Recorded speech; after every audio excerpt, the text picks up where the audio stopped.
chosen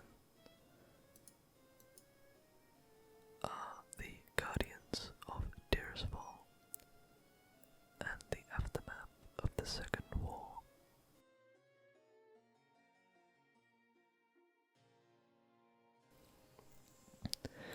So, both of these books were commissioned by Archmage Newhearth of the Curators. Do not worry about returning the book, it will return on its own, and as you can see there, it's got a duration of 2 hours, so it will disappear from my bag after 2 hours, so got plenty of time to read this. I thought I'd come down here because it's nice and quiet. Nobody really comes into this area, especially now that Legion has finished. So I thought it would be a good chance to just sit down here, nice and quiet, and read a couple books. So, the first book I'll read is The Aftermath of the Second War, because it's a little bit shorter. Okay. The devastating Second War against the Orcish Horde left the Alliance of Lordaeron in a state of shock and disarray. The bloodthirsty Orcs, led by the mighty war chief Orgrim Doomhammer, not only smashed their way through the dwarf-held lands of Khazad-dûm, but had razed many of Lordaeron's central provinces as well. The unrelenting Orcs even succeeded in ravaging the Elves' remote kingdom of Quel'Thalas, before their rampage was finally stopped. The Alliance armies, led by Sir Anduin Lothar, Uther the Lightbringer, and Admiral Dalin Proudmoore, pushed the Orcs south to the shattered lands of Azeroth, the first kingdom to fall before the Orcs' ruthless onslaught. The Alliance forces under Sir Lothar managed to push Doomhammer's clans out of Lordaeron and back to the Orc-controlled lands of Azeroth. Lothar's forces surrounded the Orcs' volcanic citadel of Blackrock Spire and laid siege to their defences. In a last-ditch effort, Doomhammer and his lieutenants staged a daring charge from the spire and clashed with Lothar's paladins in the centre of the burning steppes. Doomhammer and Lothar squared off in a titanic battle that left both mighty combatants battered and drained. Though Doomhammer narrowly succeeded in vanquishing Lothar, the great hero's death did not have the effect the war chief had hoped for.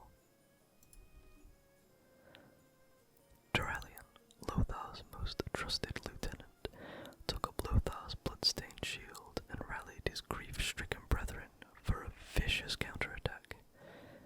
Under the ragged standards of both Lordaeron and Azeroth, Duralian's troops slaughtered the bulk of Doomhammer's remaining forces in a glorious but terrible rout. There was nothing left for the wrecked, scattered Orc survivors but to flee to the last standing bastion of Orcish power, the Dark Portal. Duralian and his warriors chased the remaining Orcs through the festering Swamp of Sorrows and into the corrupted Blasted Lands where the Dark Portal stood. There, at the foot of the colossal portal, the Broken Horde and the Rugged Alliance clashed in what would be their last, bloodiest battle of the Second War.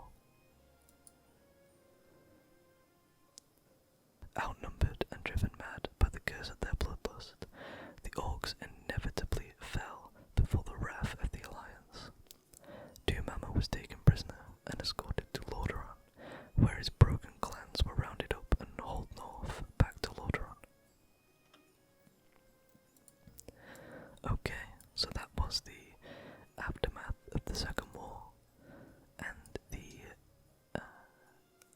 the general lore as to what happened in the final moments of the Second War, when the Horde managed to push through again, through the Dark Portal. That's a very interesting book.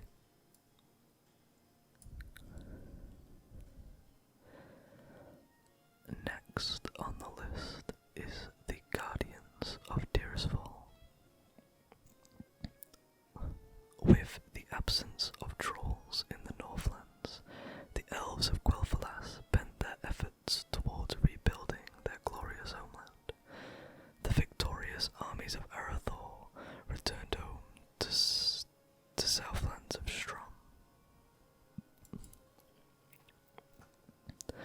The human society of Arathor grew and prospered, yet Thoradin, fearful that his kingdom would splinter apart if it overextended itself, maintained that Strom was the centre of the Arathorian Empire. After many peaceful years of growth and commerce, the mighty Thoradin departed on one final quest, never to return, leaving Arathor's younger generation free to expand the empire beyond the lands of Strom. The original 100 Magi, who were tutored in the ways of magic by the Elves, expanded their powers and studied the mystic disciplines of spell-weaving in much greater detail. These Magi, initially chosen for their strong wills and noble spirits, had always practiced their magic with care and responsibility. However, they passed their secrets and powers on to a newer generation, who had no concept of the rigours of war and the necessity for self-restraint. These younger magicians began to practice magic for personal gain, rather than out of any responsibility towards their fellows. As the empire grew and expanded into new lands, the young magicians also spread out into the southlands. Wielding their mystical powers, the magicians protected their brethren from the wild creatures of the land and made it possible for a new city-states to be constructed in the wilderness. Yet as their powers grew, the magicians became ever more conceited and isolated from the rest of society.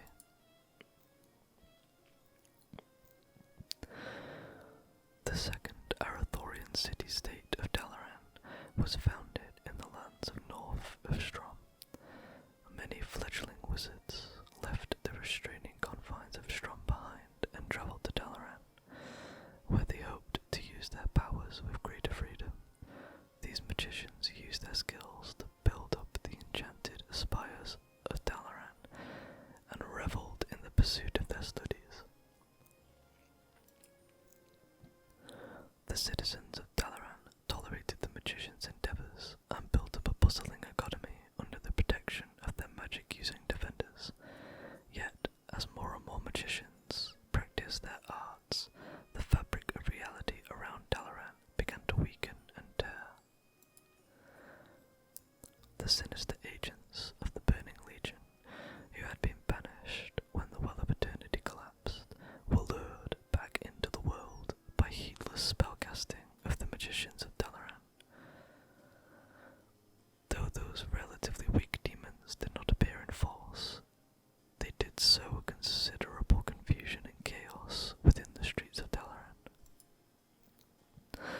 Most of these demonic encounters were isolated events, and the ruling magicrats did what they could to keep such events hidden from the public. The most powerful magicians were sent to capture the elusive demons, but they often found themselves hopelessly outmatched by the lone agents of the mighty legion. After a few months, the superstitious peasantry began to suspect that their sorcerous rulers were hiding something terrible from them. Rumours of the revolution began to sweep through the streets of Dalaran, and the paranoid citizenry questioned the motives and practices of the magicians they had once admired. The magicrats, fearing that the peasants would revolt and that Strom would take action against them, turned to the only group they felt would understand their particular problem, the Elves. Upon hearing the magicrats' news of demonic activity in Dalaran, the Elves quickly dispatched their mightiest wizards to the human lands. The Elven wizards studied the energy currents in Dalaran and made detailed reports of all demonic activity that they beheld. They concluded that although there were only a few demons loose in the world, the Legion itself would remain a dire threat so long as the humans continued to wield the forces of magic. The Council of Silvermoon, which ruled over the Elves of Guelphalas, entered into a secret pact with the magicrat lords of Dalaran. The Elves told the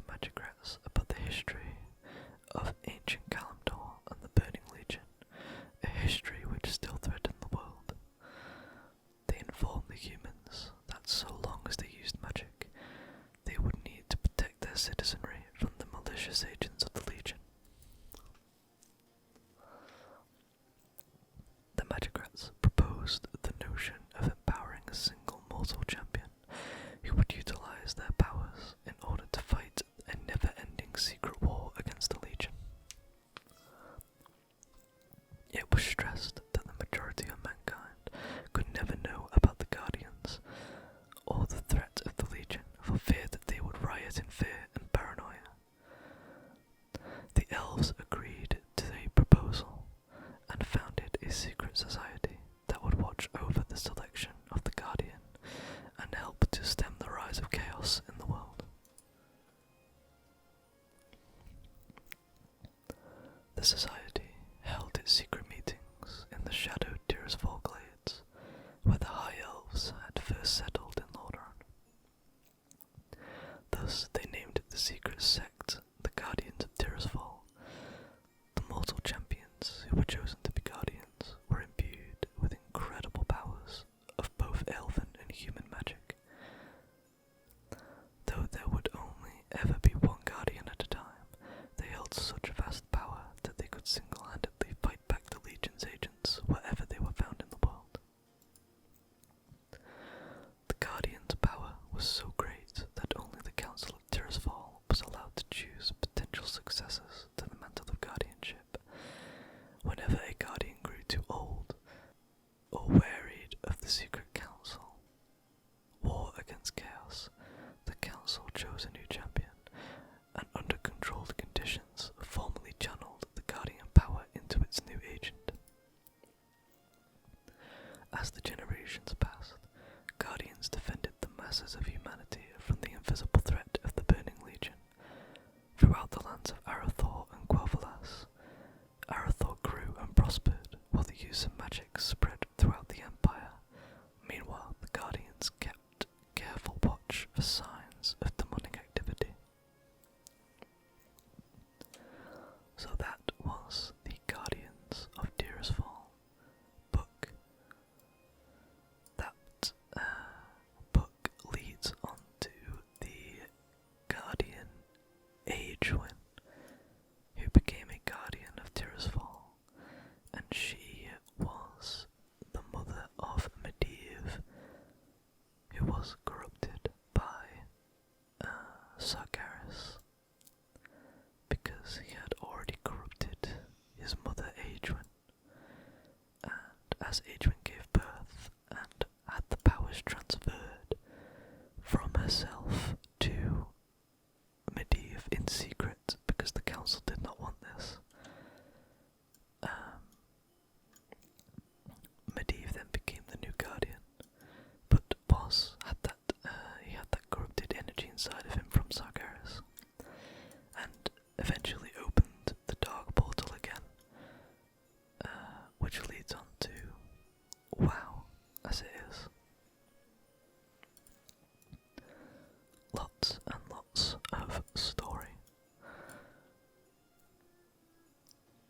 There is also another Guardian in lore, which is not canon, called Madan, and he is a new Guardian after Medivh, as he's the last Guardian. Instead of him just having magi powers, so that being arcane and fire and frost and conjuration and transmutation, etc., etc. Whatever powers you would find from a mage, he was imbued with the powers of druids, shamanism, the light, and mage, other mage abilities. So he is essentially all of the classes in the game rolled into one, bar the use of Fel and Void, I believe. So he was incredibly powerful. And that's why he's not canon, because he is very, very, very powerful and would not make a lot of sense. So a lot of the achievements that he made during the comics that he was released in were given to other members of the WoW lore, such as Corona.